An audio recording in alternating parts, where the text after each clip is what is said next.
Okay, good afternoon to all. So we will start the session in 2-3 minutes. We will wait for a few participants to join.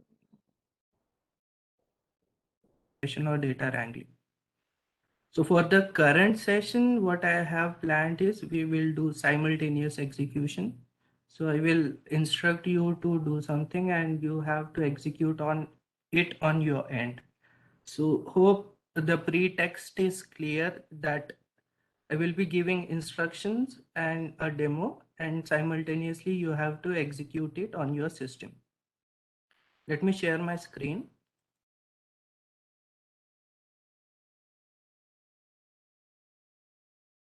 Is my screen visible? Yes, sir, it is visible. Okay. So starting with linear algebra. Okay. So to start with, as the saying goes, the more you practice, the better you become. So it's a hands-on session. So we will start with the practice part and real execution part. And it's like if you are going into data science and it is your first time, so compare it to a swimmer. So if you want to swim, you have to jump into the water. The same thing we will do. We will directly start with the execution. So we are jumping into the water with the pretext we don't have any knowledge of how to do it, but in the process while doing it, we will learn the new things. Okay. So what I want is everyone should go to the browser and open a Google Colab notebook. So how it is done? You have to go to search bar, type Google Colab.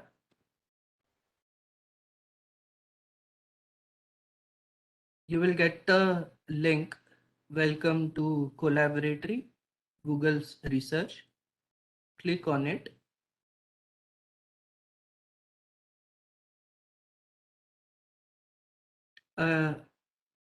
Click on the lower right hand side, you can see a new notebook. Click on new notebook.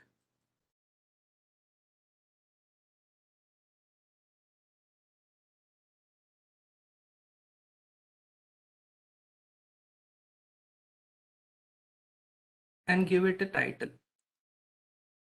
Linear algebra and matrix operation. So I'm giving it a title.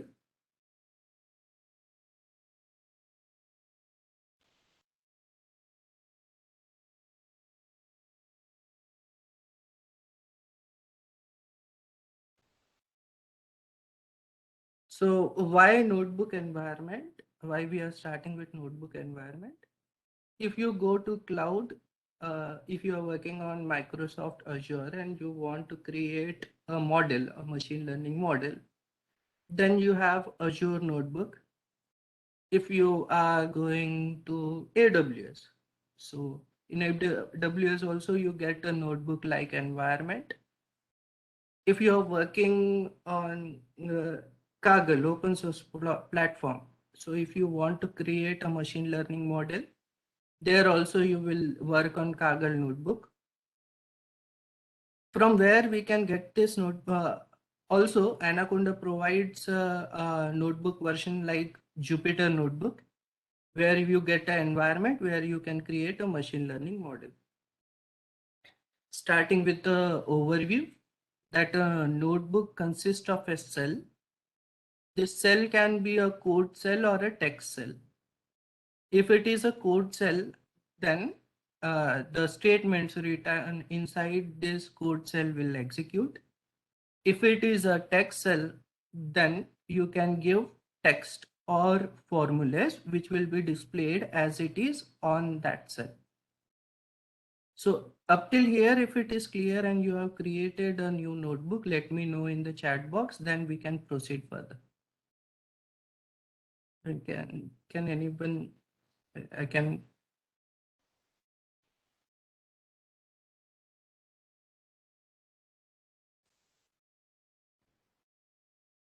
Why NumPy? Why linear? So we will use a library called as NumPy. NumPy stands for numerical computing. So it is a Python library which contains modules. Inside the modules, it contains classes and functions which which helps us to manipulate numbers. So as the name suggests, numerical Python. So this library helps us to efficiently manipulate numbers, and execution time is less. So one example can be given is if you are working in a C array and you want to add a number to each and every position of the array, you have to iterate over the array and add the number at each position. If you are using a NumPy array and you are adding a number, then you don't have to iterate at each and every position.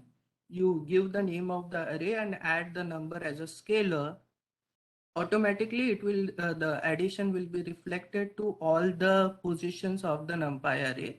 Therefore the execution is faster and execution time is less. As it is a library, it contains various functions and modules for various mathematical operation. For example, in this case, NumPy also supports linear algebra functions and modules, which helps us to do efficiently the computation supported in linear algebra. So the first task is we will import NumPy library. So we will go to our Colab notebook and we will type the first statement. It is a code cell. We are importing import NumPy as np. So we are importing NumPy library and we are giving it a alias np. Usual convention like import pandas as pd. If you want to use the function name functions inside the library without writing the complete library name, you can give it a alias. Convention are followed as NumPy is given a alias np and pandas is given a alias pd. So in this case, we are importing NumPy library and giving it a alias np.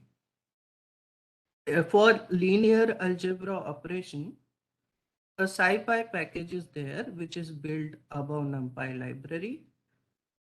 Inside the SciPy package, you have linear algebra module, and we are importing it and giving it a alias LA. So import SciPy dot linear algebra as LA means we are giving it a alias LA. Click on the cell and run the cell. For the first execution inside Google Colab notebook, it will take some time. So they will allocate a machine to you on which this notebook is client server interface is there. Using the browser, we are connecting to the as a client to the server where Python kernel is there and Python statement will be executed. So if the execution is completed, you will get a right tick here so that here the modules are present, libraries are present, and they are imported successfully. Now what we can do, we can click on the code cell or we can click on the text cell. So I'm clicking on the code cell to insert a cell below. So we have second code cell. Inside it, we will create NumPy arrays. So moving back.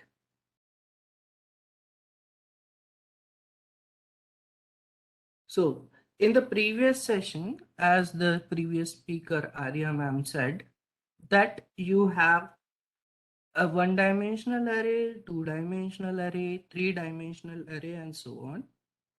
So a scalar, a number, is a zero-dimensional array. So if you are working in deep learning, the scalar will called as a zero-rank tensor. If you are working with one-dimensional array, array having single dimension, then in deep learning, that one-dimensional array will be called as one-rank tensor. If you are working with two-dimensional array, also called as a matrix, that will be called as in deep learning two-rank tensor. And then if you have higher dimensional array, 3-dimensional array, where you have 3 dimensions, so that will be 3-rank tensor. So you might heard about a library for deep learning, TensorFlow. So it suggests that it works on tensors. So when you are working with deep learning, the 0-dimensional array, 0 will called as a 0-rank tensor. If it is a higher dimensional array, then it is called as a higher rank tensor. So if that segregation is clear, so we are moving to the first example where we will create a 1-dimensional array. And after creating 1-dimensional array, we will check the shape and size. So I will come to what is a dimension, what is shape, and what is size.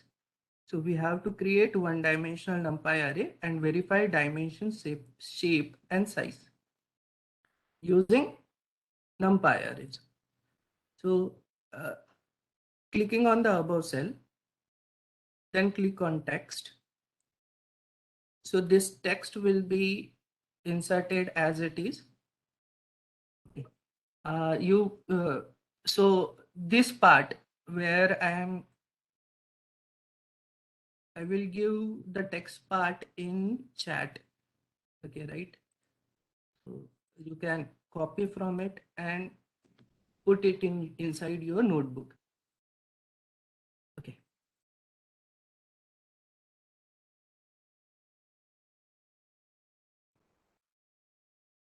So moving to the first example, where we are creating 1-dimensional array, also called as 1-dimensional tensor. So here also we come to the application. So why arrays are important. So when you are working on deep learning application, so you will have a tensor, and if you have to manipulate the tensor, you will apply operations on the tensors. So what operation how you will apply operations on those tensors using this NumPy array functions. So that is the application. So here in the first example, we are creating 1-dimensional NumPy array. So for that, we are using np.array function. Inside it, we are passing list of values. So what are the values? 1, 3, -2, 1. This is called as a list, and inside it, it is a list of integers containing multiple values. So array will be created. That array will be stored in an object called as A, and we will print the object on the user screen. So when you click on the cell and press Shift Enter, you see an array is created, opening and closing square bracket. Now you will say how to segregate that. This was a list and this is a array. You can check type of A, type function. Type A. So when you execute type of A, you can see it is a NumPy n-dimension array. Okay. Up till here it is clear. You can execute it inside your Jupyter, your Google Colab notebook. And if it is done, let me know.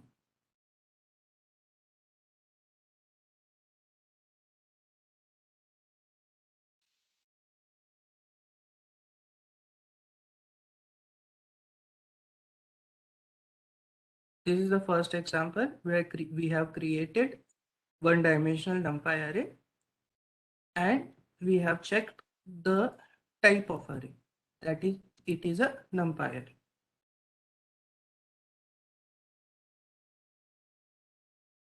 So I can see one reply. Okay. 2 more replies, then I will move ahead.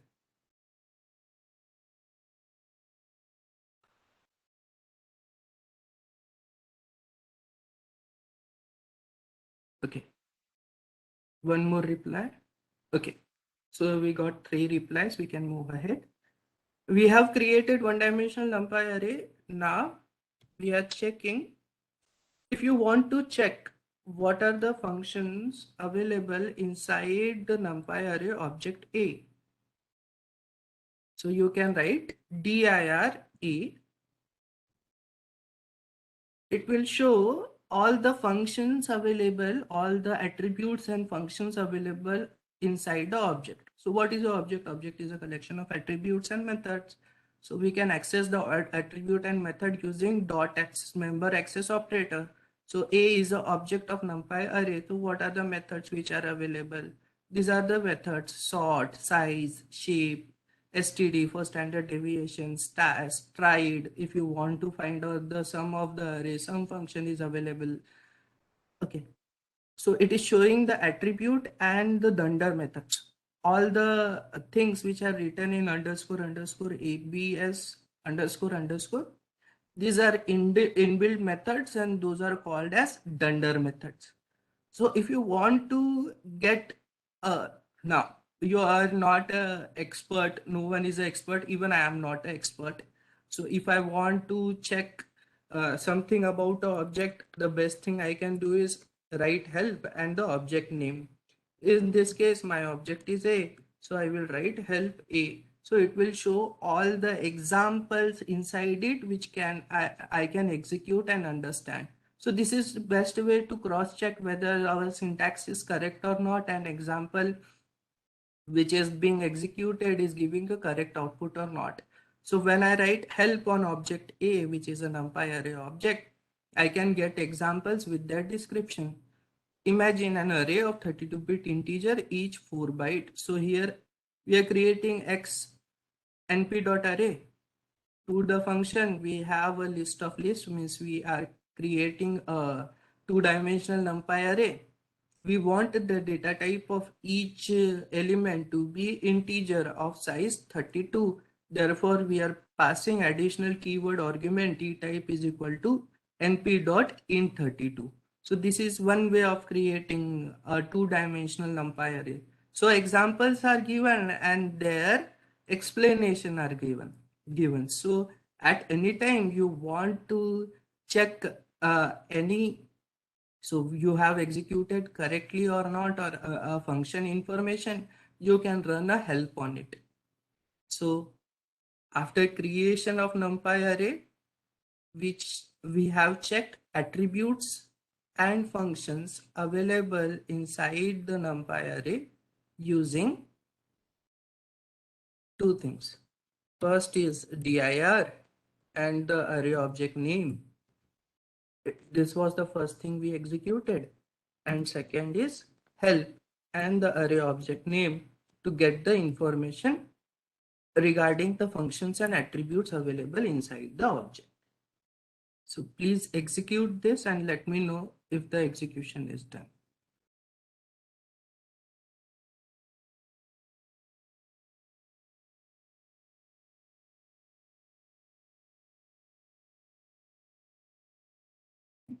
Okay.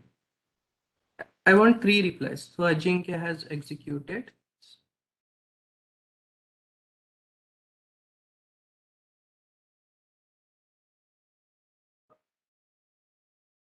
Amruta has also executed. Himanshu has also executed. So moving to the next part. Parag sir, sorry to interrupt. You can continue. Thanks. Now we have to verify the number of dimensions of the created NumPy array. So on the Colab notebook, you have to give the array name. First, Control A, Control X, click on the text cell. Here we are typing a text, verify the number of dimensions. Control C, I am giving it to you. So what we have done, we have created a text cell and given a text inside it, verify the number of dimensions. So it should not be a code cell, so delete it. Click on text cell, control, and then press Control Enter. So this will create a new cell below. Then I am also creating a new code cell. To get the dimension of the array, you have ndim method. So ndim attribute. So array name A dot ndim. This will give the number of dimensions of the NumPy array. So you can see the output. the number of dimensions are 1. So a dot ndim. It is an attribute of the object, array object A. So these are giving the number of dimensions, a dot ndim. Then the next part is we have to check the shape of the array. So what the shape represent? Either it returns a tuple, either it is a one-dimensional or two-dimensional array. So tuple represent the count of dimension. So in this case, if you go to the Colab notebook and run the shape method, a dot shape attribute, you will get a tuple 4 because you have only one dimension. So you get the number of elements in that dimension. So in this tuple, we created NumPy array A. A contains 4 elements, therefore the output was 4. But in case of multi-dimensional array, if the array was a matrix 2 by 2 matrix, if it contains 2 rows and 2 columns, then the output will be 2, 2. I hope you get the difference. In later example, we will see that again. Okay, so we check the count of dimension using shape method. Using a dot size, we get the number of elements present inside the array. So you run a dot size method attribute. So you get the number of elements which are present inside the one-dimensional NumPy array. So if some of you might have worked on image data, so when you pre-process the image data, you convert it into a one-dimensional NumPy array using Ravel method or flatten it. So if your image is 1024 image, so it contains 1024 array elements. So that is a 512 by 512 NumPy array.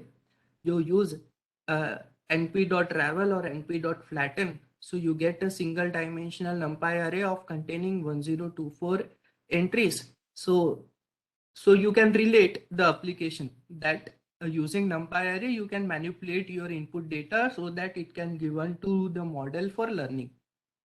Okay.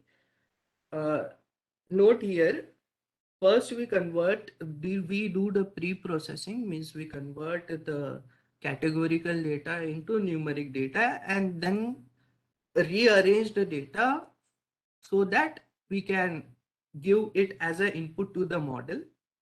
At that case, these functions are handy. Okay. So up till here it is clear. We have checked the dimension, we have checked the shape, we have checked the size of the NumPy array. So can anyone reply? Up till here the execution is done.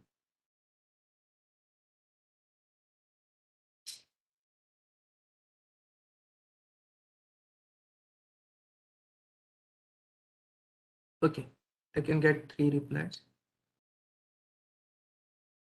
Moving back to the next part. Now, we are creating a 2-dimensional NumPy array. So 2 rank tensor. So moving to our Google Colab notebook. We have created 1-dimensional NumPy array. We checked the size, shape, and dimension. Now we are creating a 2-dimensional NumPy array, and we will check size, shape, and dimension. So we are creating a text cell. What we want to create? We want to create a 2-dimensional NumPy array that is a matrix. Now, for that we are using np.array function. So this np.array is a function which we are calling. Inside the function, we are passing list of list. So 2-dimensional, therefore list of list. Each list contains 2 elements. So there are 2 columns and 3 rows. So there are 3 sublists, therefore 3 rows. and each sublist contains 2 elements, therefore 2 columns. So when you are executing this np.array function using this list of lists, the newly created NumPy array will be stored in M, and we are printing M on the user screen. So when you print M on the user screen, there were 3 sublists, therefore there were 3 rows, and there were 2 columns.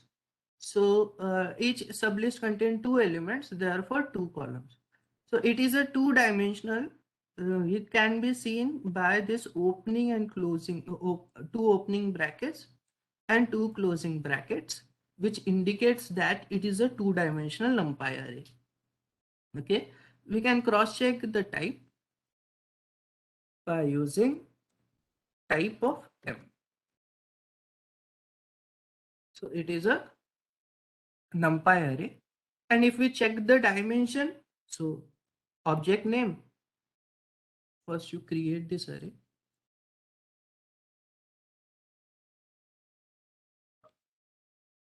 Now after creating this array, if you want to check the dimension, ndim is the attribute which gives the dimension of the NumPy array.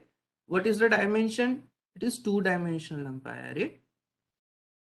We want to check the shape. So m.shape attribute, which will give a tuple which represents the dimension. So it is a 2-dimensional NumPy array, therefore the tuple contains 2 entries. The first entry represents the number of rows, 3, and second entry represents the number of columns, 2. And if we run m.size, it will represent the number of elements present in that NumPy array, which is 3 into 2, which is 6. So what we have done here, we have created the 2-dimensional NumPy array, and we have checked the dimension, shape, and size of that NumPy array. So object name dot ndim will give you the dimension. Object name dot shape will give you a tuple which represents the size of each dimension. In this case, 3 rows and 2 columns. M dot size, which represents the number of elements present in that array. So up till here, we have created 1-dimensional NumPy array, 2-dimensional NumPy array, check the dimension, shape, and size. So execute up till here and let me know whether it is executed or not.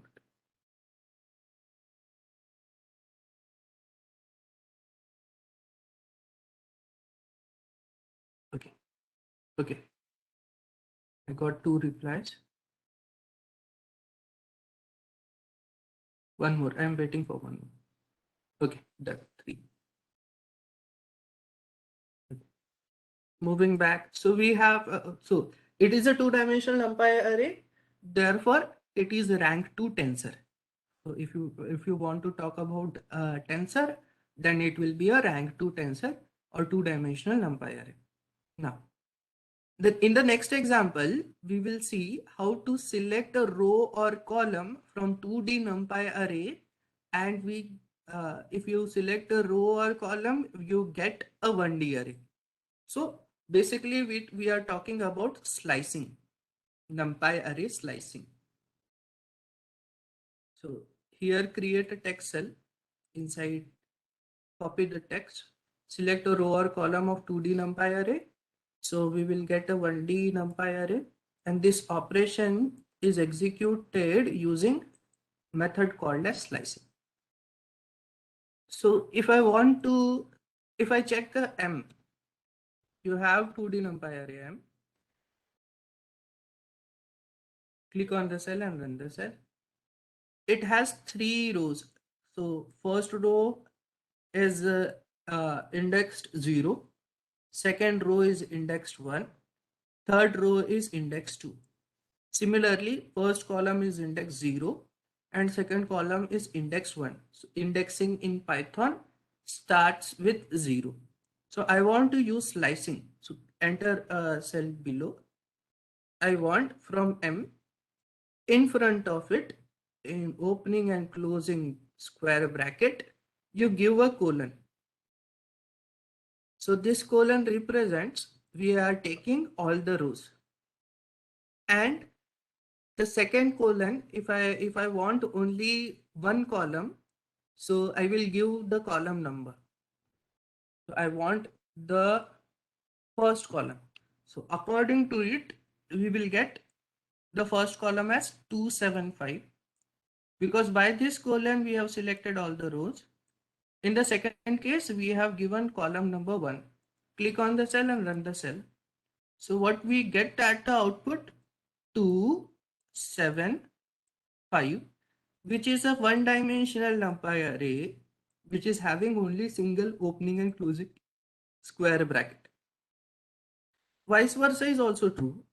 If you want all the columns but only row 1, so if I talk about assessing 3, 7, so what I will do, I will give, I want row 1, comma, all the columns, therefore I will give a colon. So this will give me row 1 and all the columns, which means I will get 3, 7 at the output. So click on the cell and run the cell. You will get 3, 7 at the output. So this operation is called as slicing. So if I want all the elements, I can give colon, colon. First you execute these examples.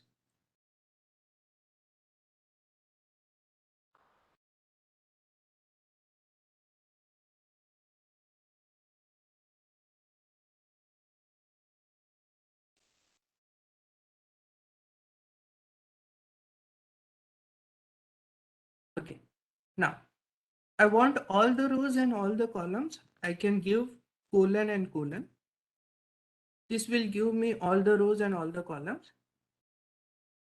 So if I want the first row and the first column, so I want the first row and first column. So I am starting with 0. I am ending with 0. And the first column, I am starting with 0 and ending with 0 here only. So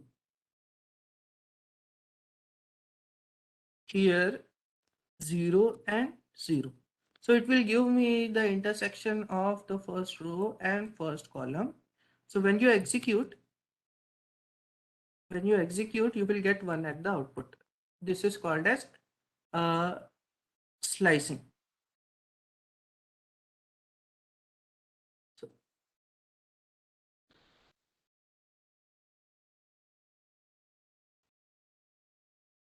okay, here you have to understand the property. So if you want to run it till 0, the last index will be 1. Here you want to run it till 0. From 0 you have to run it till 0. Therefore the last index is 1. This 0 is inclusive and this 1 is exclusive. This 0 is inclusive and this 1 is exclusive. If I want to run till the second row, so I will give for the row index 0 to 2.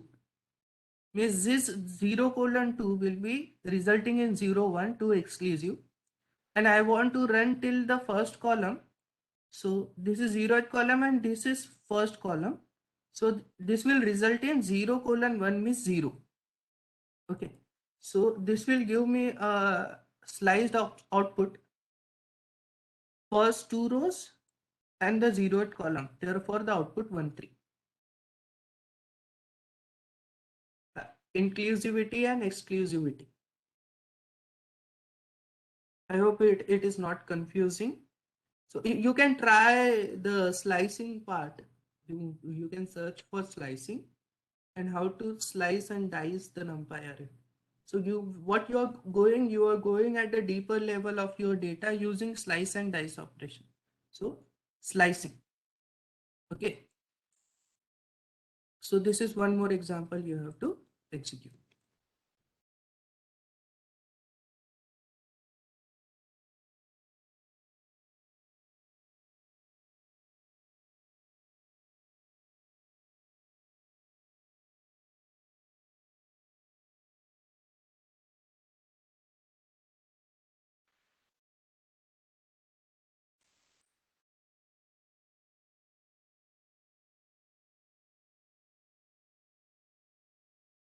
If you press escape B, this will insert a cell below. Now in the next case, what we are doing, we are assessing a column from your matrix. So first column represent, you have to take all the rows, and one represent, you have to take column number 1, and we are printing the column on the user screen. So 275, we will check the dimension of this column. So column dot ndim, this is one dimensional, so output is 1. Column dot shape, so if it is a one dimensional, then you will get a tuple with a single entry, which are the elements present. So how many elements are present? 275. And if you check the number of elements, ul dot size. So what we are trying to say, if we assess a row or column from a two-dimensional array, it will result in a one-dimensional array. And if you want to convert that one-dimensional array into two-dimensional array, you have to run another NumPy function, which is called as reshape. Okay, so we have assessed one column, which is the first column, because column indexing is start from 0. We have checked the dimension that the assessed column will result in a one-dimensional array. We have checked the shape. So when it is a one-dimensional array, it gives that it contains 3 elements, and we check the number of elements using column array.size attribute. So how many elements it contains? 3. So execute this much part.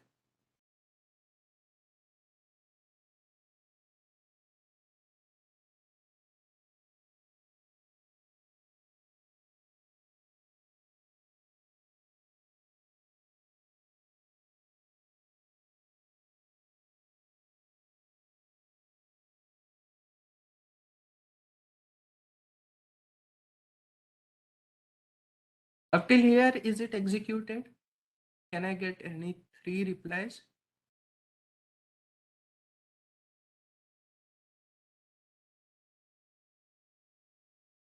I got 1 reply.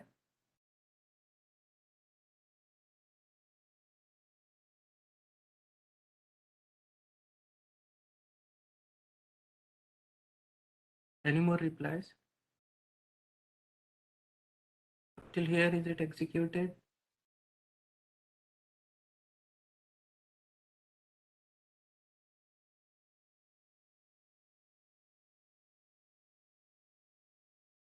Two more replies. Awaiting 2 more replies.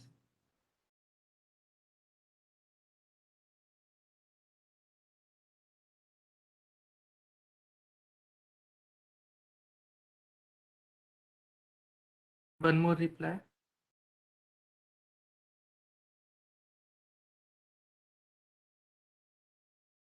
Okay, thank you. Now, what we are doing, we are running a reshape function. So we are creating a single dimensional NumPy array, np.array. To this function, we are passing a list 275. So this much part of your code will create a one-dimensional NumPy array. Then we are reshaping it using reshape function. So what we are reshaping it, that it contains 3 rows and 1 column. This is called as cascading of operations.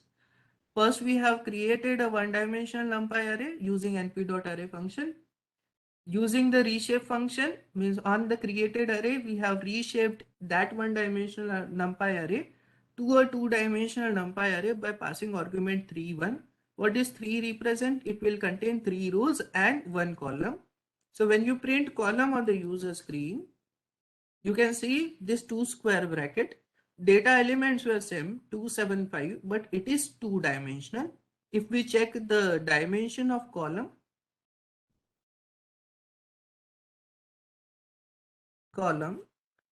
dot ending,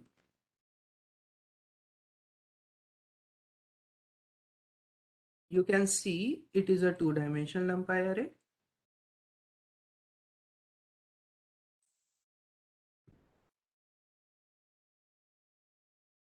If we check the shape,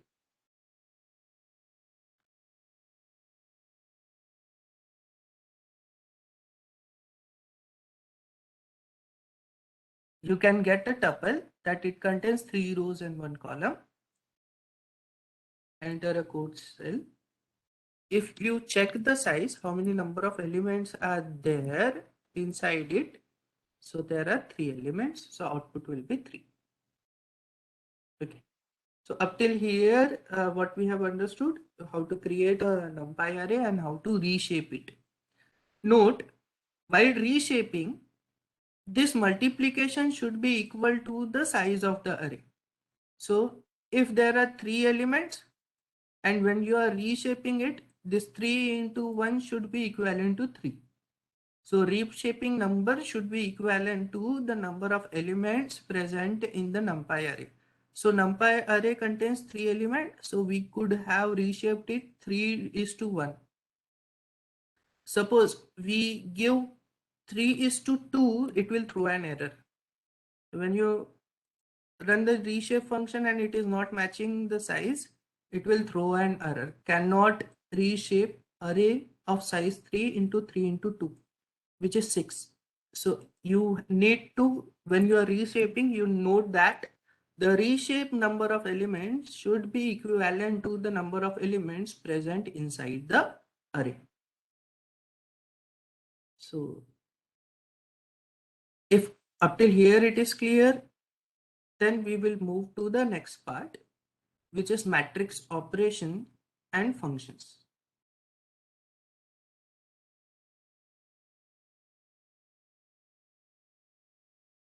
Enter a text cell.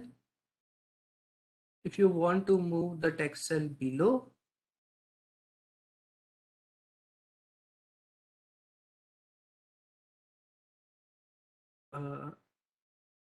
this up and down arrow. So you are moving this text cell below, and then your matrix operation and function. So when you create a 2-dimensional NumPy array, it will be a matrix. Okay. And we will see various matrix operation, how to multiply a scalar, how to multiply, do the dot product of a matrix, how to do matrix multiplication, what is the difference, what is the execution time, that will be, we will understand in this section. Okay. So you can perform addition, subtraction, division, multiplication, and power of a matrix using NumPy array. And that operation is element-wise operation. So in this first example, sorry.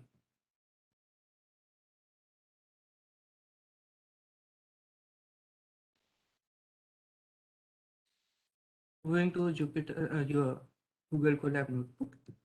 In this first example, we are creating a 2-dimensional NumPy array using np.array function. Inside this function, we are passing a list of lists.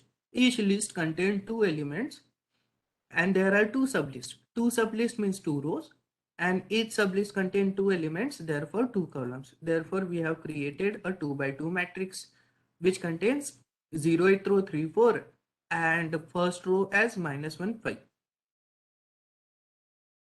And we are multiplying m into m. So when we are doing m into m, that is element wise multiplication. What do you mean by element wise multiplication? 3 will be multiplied by 3, 4 will be multiplied by 4, -1 will be multiplied by -1, 5 will be multiplied by 5, because m is repeated twice. So when you write m star m, this will give element wise multiplication of the matrix. Why we are doing this? To scale down or scale up our data. So if you want to up the magnitude of your data, then you can do the multiplication operation.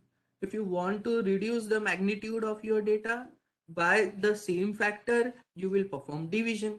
So addition, subtraction, multiplication, and division will be scalar. So if we perform m plus m, this will do the addition. M plus m, this will be addition. So 3 plus 3, 6, 4 plus 4, 8, -1 plus -1, -2, 5 plus 5, 10. Element wise, m minus m, this will result in 0. All the elements So 3 minus 3, 0, 4 minus 4, 0. So what operations we can do element wise? Addition, subtraction, multiplication, division, and power operation. Now, matrix multiplication. So I hope everyone knows the matrix multiplication. So the pretext that the number of, so A is a 2 by 2 matrix and B is a 2 by 2 matrix. The number of columns of the first matrix should be equal to the number of rows of the second matrix. Then the matrix multiplication can be successful. If this condition satisfied, then only we can multiply the matrix.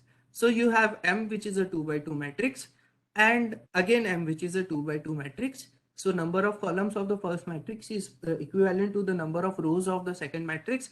So if you want to multiply, do matrix multiplication, then you have to use @ symbol. This will perform matrix multiplication instead of element wise multiplication.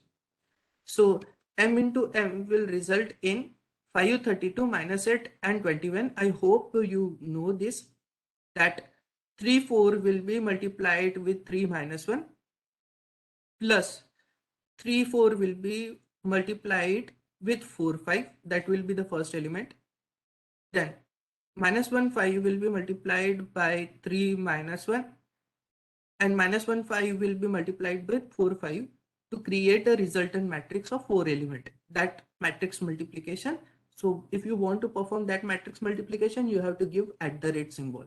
If you use a multiplication symbol, it will do element wise multiplication. So matrix multiplication using M @M. It is not element wise, it is proper matrix multiplication given the condition that number of columns of the first matrix should match the number of rows of the second matrix. Then in that case it is possible.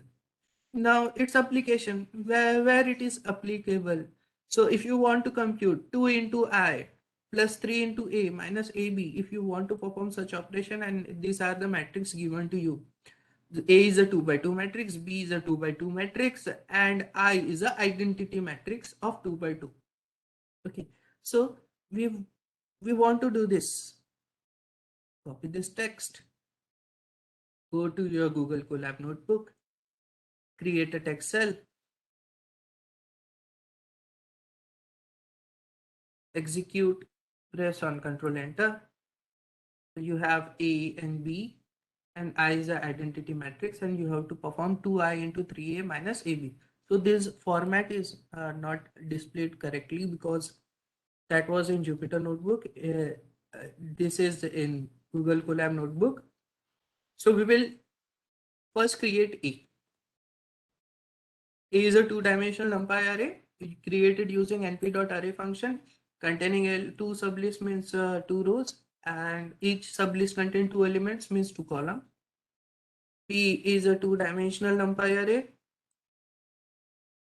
You create it using np.array function. It contains 2 sublists means 2 rows, and each sublist contains 2 elements, therefore 2 columns.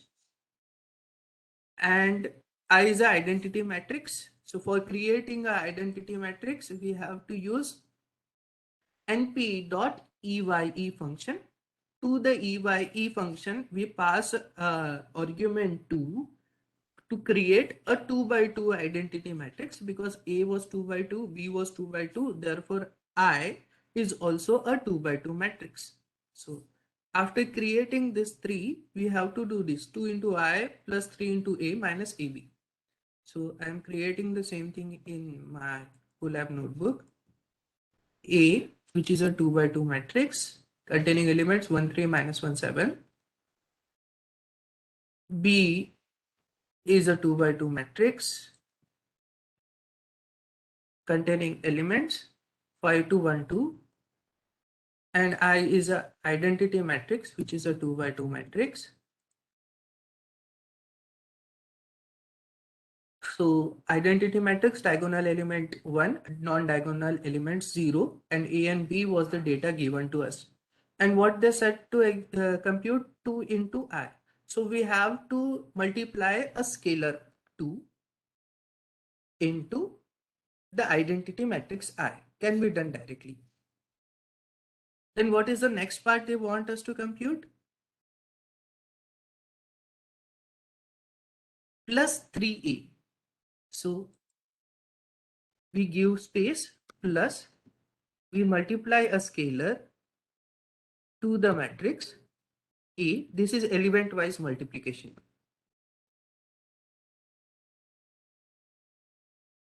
Plus what they want us to get at the output? Minus AB. So minus, now A and B 2 by 2 matrix, and we have to perform matrix multiplication here, A into B. So we will get the output. So see, using one line statement, you have got the output in minutes without applying any loop. That is the advantage of using NumPy arrays. So it is the time execution is less and the result are given faster.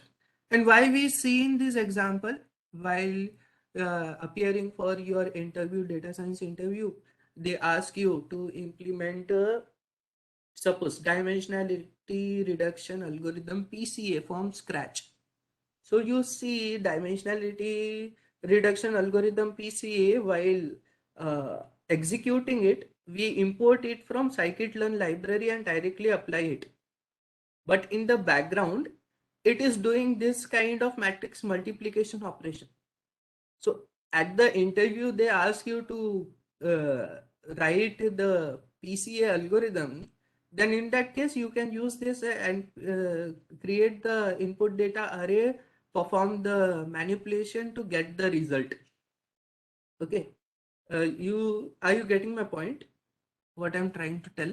Why we see in this example?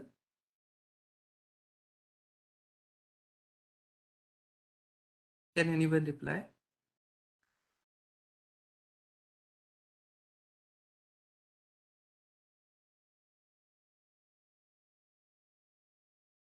Yes. Yes. I got one reply. So this is the operation we have executed: 2 into I plus 3 into A minus A into B. So now matrix power. So you have in NumPy linear algebra module, you have a function matrix power. We are giving it a alias m power. We are using library function m power, which is present. So that function is present in linear algebra module with the name matrix power. So instead of importing all the functions, we are importing only matrix power function and giving it a alias m power to compute the power of the matrix. Okay. Click on the cell and execute the cell. We are creating a two-dimensional NumPy array using np.array function, which contains two sublists. Each sublist contains two elements, therefore two rows and two columns. We are printing it on the user screen. So moving back, create a code cell. So we have created a two-dimensional NumPy array, 2 by 2 matrix, two rows and two columns. Now, using mPower function, we can compute m to the power 2, means m into m. So m into m, that is okay.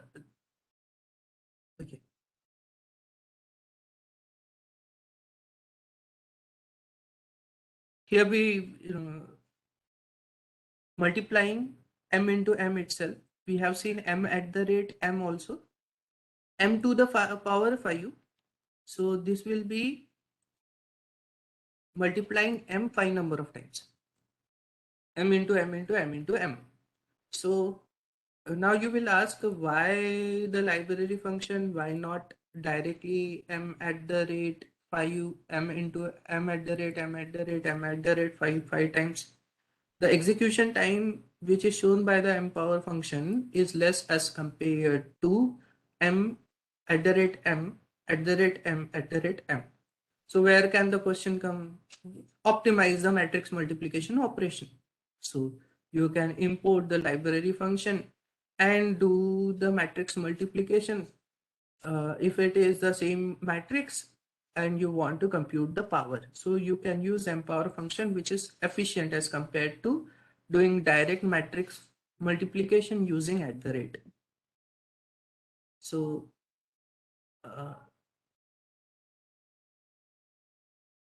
here we will see execution time of this. So what we will do here, we will apply %% time it, which is a bash command, means which will give the time of execution. So we get the multiplication in 6.75 microseconds, and same operation m @m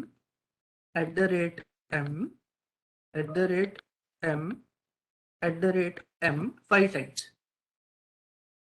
and we will also see the execution time of this using the bash command %% time it.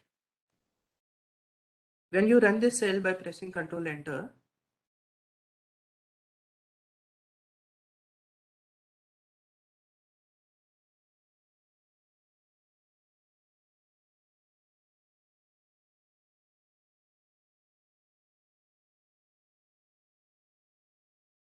okay.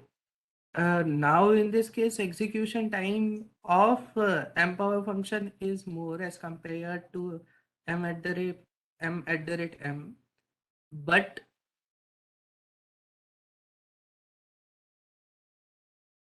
it also helps to get the count larger power 32. We cannot count it.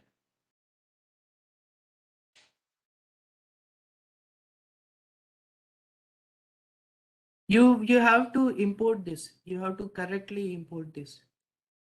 I am again giving the statement from np.linalg import matrix underscore power as mpower. You have to execute this statement first. Then only mpower function you can use. So when the data is high means this was a 2 by 2 matrix. Therefore, the time required for this is less as compared to this. But if the dimension of this data is higher, then the time required by mpower function will be low as compared to the direct multiplication using @. It's like complexity, right? When we studied design analysis and algorithm, as the magnitude of data increases, the complexity becomes important. The same case in this also. If it is a 2 by 2 matrix, this is running efficiently. But if this data was higher, then this would be efficient. Next case, real world data set will not be 2 by 2. For example, if you're working on 1024 image, it will be a matrix of 512 rows and 512 columns. In that case, the execution time of this mpower function will be less as compared to multiplying it 5 number of times. I hope you got my point. Okay. Now, another matrix operation while manipulation of a matrix. So you can find out the transpose of a matrix. So when you want to find out the transpose of a matrix, you have to run the attribute T. So rows will be converted into columns and columns will be converted into rows. So if M is a matrix, which is a 2 by 2 matrix, so 3, 4 is the first row and -1, 5 is the second row. When you do m.t, rows will be converted into columns and columns will be converted into rows. The first row 3, 4 will be converted into first column 3, 4, and the second row minus 1, 5 will be converted into the first column. Okay, you can do if you multiply M into the transpose of a matrix, the resultant matrix is a symmetric matrix. So what is a symmetric matrix? In a symmetric matrix, the upper diagonal elements of the matrix are equivalent to the lower diagonal elements. So these are the various operations on the matrix where we find out the transpose of a matrix using m.t.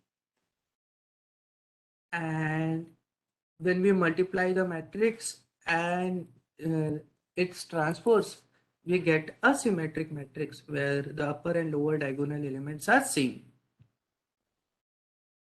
Okay. Now, to find out the inverse of a matrix in the SciPy library, you have inverse function. So we are creating a two-dimensional NumPy array containing 2 rows and 2 columns. So we are creating an array A which is containing 2 rows and 2 columns. Then we have to call LA dot inverse of A. Note, it is not a method. It is a function directly from the module LA.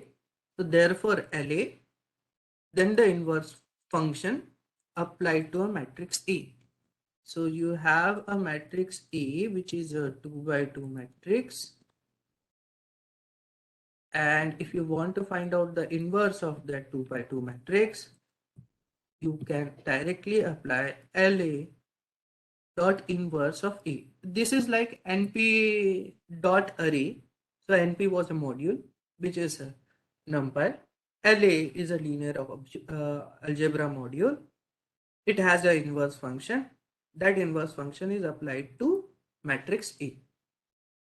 Okay. So what we have done, we have found out the inverse of matrix A. Now, next is we will find out the trace of a matrix. The sum of diagonal elements of a matrix is called as a trace of a matrix. So NumPy library directly has a trace method, np.trace of A, which will give the sum of diagonal elements of the matrix, which will be the trace of the matrix.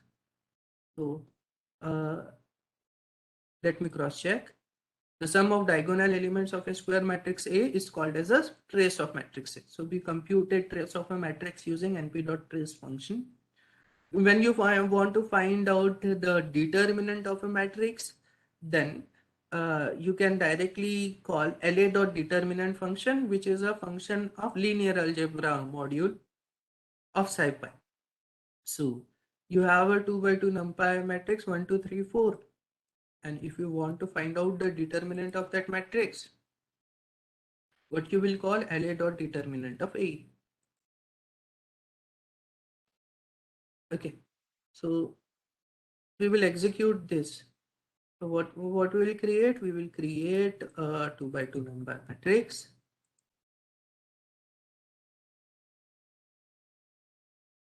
And to compute the determinant of A, we will call linear algebra determinant function and apply it on A. So determinant of matrix A is -2.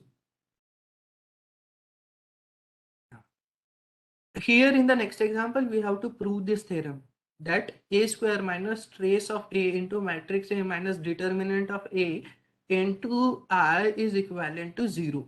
This is called as Cayley-Hamilton theorem. States that any square matrix satisfy the characteristics for polynomial. For example, A is of size 2. That means A square minus trace of A into A plus determinant of A into identity matrix is equivalent to 0. So we have to prove this theorem. So we will print A, which is a square matrix 2 by 2 matrix containing element 1, 2, 3, 4. And we have to see whether it satisfies Cayley-Hamiltonian theorem. So we will compute this A square minus trace of A into matrix A plus determinant of A into identity matrix, whether it is equivalent to 0 or not. So trace of A using computed np.trace function. Determinant of A is computed using LA module determinant function. If you want to create an identity matrix, as A was 2 by 2, so we created a identity matrix np.I of 2, which is 2 by 2 identity matrix. Then A into A will be A square minus trace of A, which is a scalar and it is multiplied by a matrix A, therefore multiplication sign, plus determinant of A, which we computed in this variable, into I. So when we compute this, we will get a matrix which is 0, means it is satisfying the Cayley-Hamilton theorem. So you can see how easily we can prove the mathematical concepts using NumPy arrays, and execution time required is also less.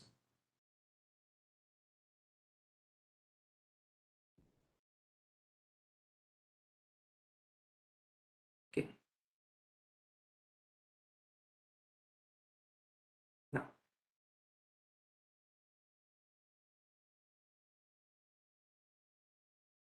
Now the next matrix, the same example, where you say that the square matrix, any square matrix satisfies this Cayley-Hamilton theorem. So we have created a matrix of random number. So to create a matrix of random number, we can call np.random module called rand_int, which will select an integer between 0 to 10. This will be the boundary, and this is the shape 2 by 2 matrix. So we are selecting a random integers from 0 to 10, and we are creating a shape 2 by 2 matrix. Therefore, n was a 2 by 2 matrix 1927. Now we want to check the trace of the matrix. We have to do the same computation. So first, in this case, the matrix is n. So we will get in by the first statement trace of n. Then we will get the determinant of n.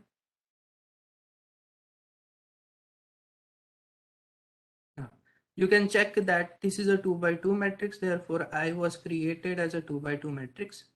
Now the property n square minus trace of n into the matrix n plus determinant of n into I should result in a matrix which contains 0, 0. So it works for any square matrix which satisfy the Cayley-Hamilton theorem. What is the theorem? Matrix square minus trace of the matrix into the matrix plus determinant of matrix into I is equivalent to 0. Okay. Moving to the next part, where we have to compute the projection of vector. So projection of vector, if you want to compute, then it is, if you are given a 2 vectors, means 2 one-dimensional arrays. So to compute the projection, we have to multiply the first array with the second array, divide by the second array square, and to the whole result, we have to multiply the second array. This is called as projection of a vector. If you draw this vector on the plane and this resultant value on the plane, the combination of the two vector will be the projection vector. So how it is to be computed in using how the projection vector, this formula can be computed. So projection vector formula, that we are defining a function, therefore def prog is a project function. To the project function, we are passing two vectors v and w, colon suggests we are moving inside the block of the function. We are creating a NumPy array of vector v. We are storing it in v. We are creating a NumPy array of vector w. We are storing it in w. And what we are doing, we are computing the same formula, v into w divided by w into w. To the whole result, we are multiplying it by w. So we are using the same projection formula to create a projection vector. In the next cell, we are calling the function project. We are passing to list 1, 2, 3 and 1, 1, 1. This function will execute. It will return the result that will be printed directly on the user screen. So moving back to our Colab notebook,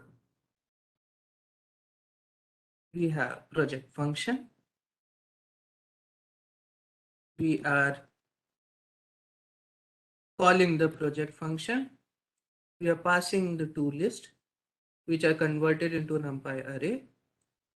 Then we are returning the application of projection vector formula, which is V into W divided by W into W into the matrix W. Click on the cell and then the cell. You can see the projection vector for 1, 2, 3 and 1, 1, 1 is 2, 2, 2. By this, what we have done, we have seen linear algebra and matrix operations and functions.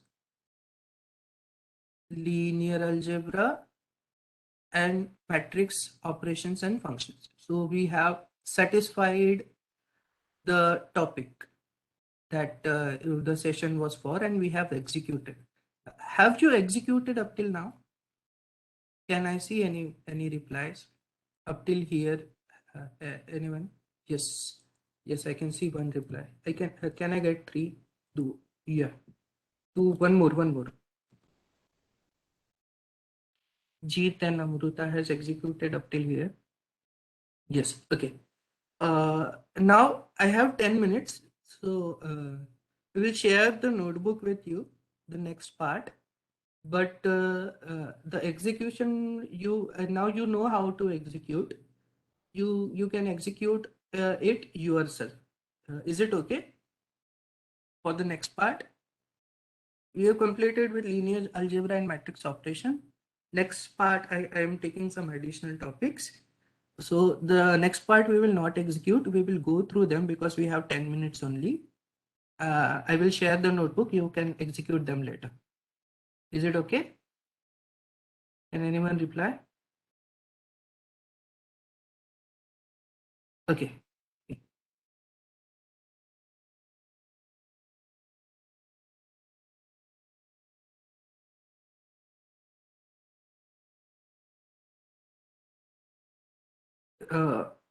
Now, the next topic is solving linear system. So for this, we are importing NumPy library np matplotlib.pyplot library as PLT. This library is used for plotting. For linear algebra, we are using SciPy linear algebra modules, SciPy module, linear algebra module, and giving it a alias LA. And to show the graph in line, what we are doing, we are adding an additional statement, %matplotlib inline. Okay. Now, to solve the linear equation, you know that linear you can use Seaborn also. Matplotlib is a lower level library which don't have any abstraction.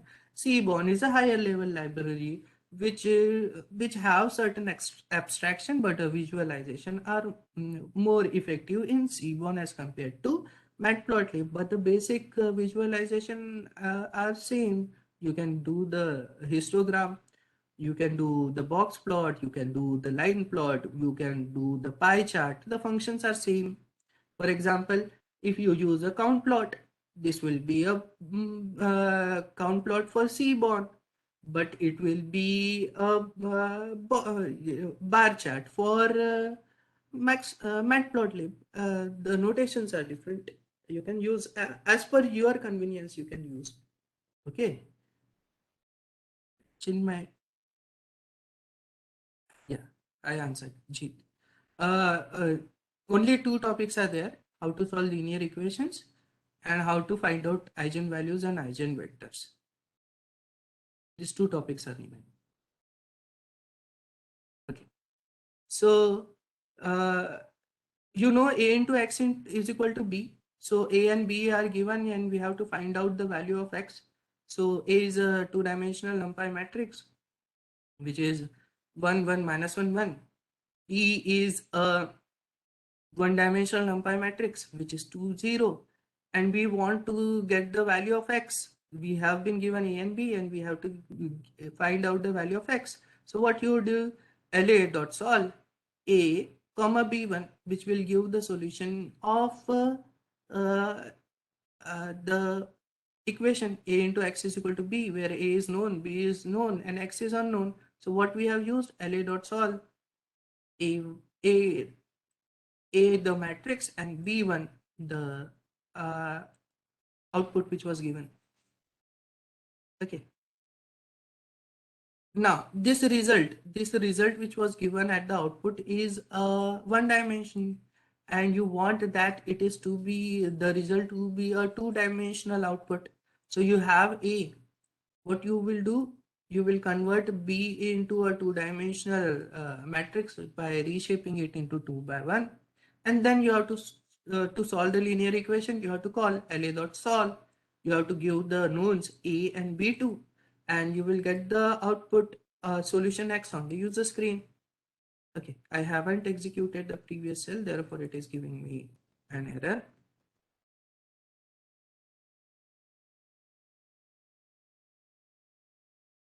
Okay, so you got the point. So you have A, you have B, and you want the solution X. For that, you can use la.solve method of linear algebra to solve the linear equation. That is the point I want to convey, where A and B are known and X is unknown. For example, you have 2x plus 1y is equal to 1, and you have xy is equal to 1. So you have A to 1. And 1 1. So A is 2 1 and 1 1. B is the output. B, this is -1, the second case. Here it should be minus. Okay, so B is -1 -1. So you can solve the linear equation la.solve A comma B. So output solution of that linear equation is 2 minus 3. You can cross verify. You can find out the inverse of the matrix using la.inverse of A, and multiply the inverse with B to get the X. So A inverse into B, which is equivalent to X. So this is the second formula to cross verify whether the solution is correct or not. Compute the inverse of the matrix, multiply it by B and check whether it is equivalent to X. If it is equivalent to X, then the solution of linear equation you have found out is correct. Okay, the next time is in the both case, which one is efficient? So la.solve is efficient as compared to la.inverse. This was the first part. Second part, compute eigenvalues and eigenvectors.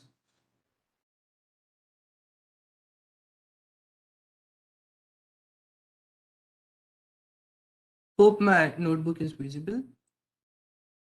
So we are importing the same library, importing NumPy as NP, importing mat.lib as PLT, and scipy.linear algebra as LA. And we know this, A into lambda I into V is equal to 0, where V are the eigenvectors and lambda are the eigenvalues. So for a given matrix, if A is a 2 by 2 matrix, if I want to find out the eigenvalues and eigenvectors, we have to run A.eig on the matrix. The result contains two subparts. The 0 is the eigenvalues, and the first part of the array are eigenvectors. So you can unpack it. So LA dot eigenvector of A, it will return eigenvalue and eigenvector. This is to compute eigenvalues and eigenvectors. And it returns two values. So if you want to store it in two different variables, you can use those variable names, eigenvalues and eigenvectors, and print it on the user screen. Okay. By this, I am ending today's session. It is already 4. That's it from my side. Hope I matched your expectation to get you started with linear algebra and matrix operation. And we have covered various linear algebra and matrix operation. Thank you. Thanks for being a patient listener.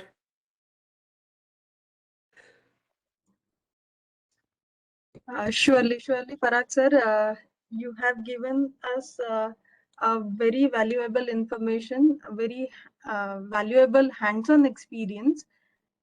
So I must thank you for that. Our participants must have got very immensely useful insights on the basics of data science, that is linear algebra and matrix operations. So thank you very much, sir. Thank you very much for delivering this session for our participants. And I'm sure participants also must have enjoyed a lot your hands-on experience. They have simultaneously implemented the things that you taught. So that was really nice. So thank you very much, sir. Looking forward for your association in future as well. Thank you, Renuka. So much, Participants, this is Parag, sir. for your information that we have shared the feedback form as well as the attendance sheet with you all. We have shared it on the WhatsApp group as well as we have mailed it to you. So please fill it. There is a Google form link. You need to fill the feedback, and the attendance is also involved in the same link. So it is mandatory for you to fill that form. So I request you to go through it, whichever is convenient to you all. Use the medium and fill the feedback form. I request all the participants to join in for the day 2 of this STTP tomorrow at 10:30 p.m. The schedule and link has been already shared with you. So I request you all to join in on time at 10:30 a.m. tomorrow. Thank you so much, Parag, sir, for your wonderful session. If any queries, participants can put on chat. Sir is available to you. And very truly, sir has just shared his notes with you people with the link for the session. If anyone wants to get it done, so you can just note down the link and can we go with the same. And we'll be having tomorrow the session by industry expert, Mr. Nakul Deshmukh. A complete whole day will be taken by the industry expert with the parts like statistics for data science, followed by probability and statistics analysis, and then hands-on session with statistical analysis by Mr. Nakul Deshmukh. So I hope all of you enjoyed your learning for the day, and we'll be meeting tomorrow again in a virtually at 10:30 a.m. sharp. So if any queries, you can put it on chat. It will be extended to Mr. Parag Dhawan for a discussion on the same.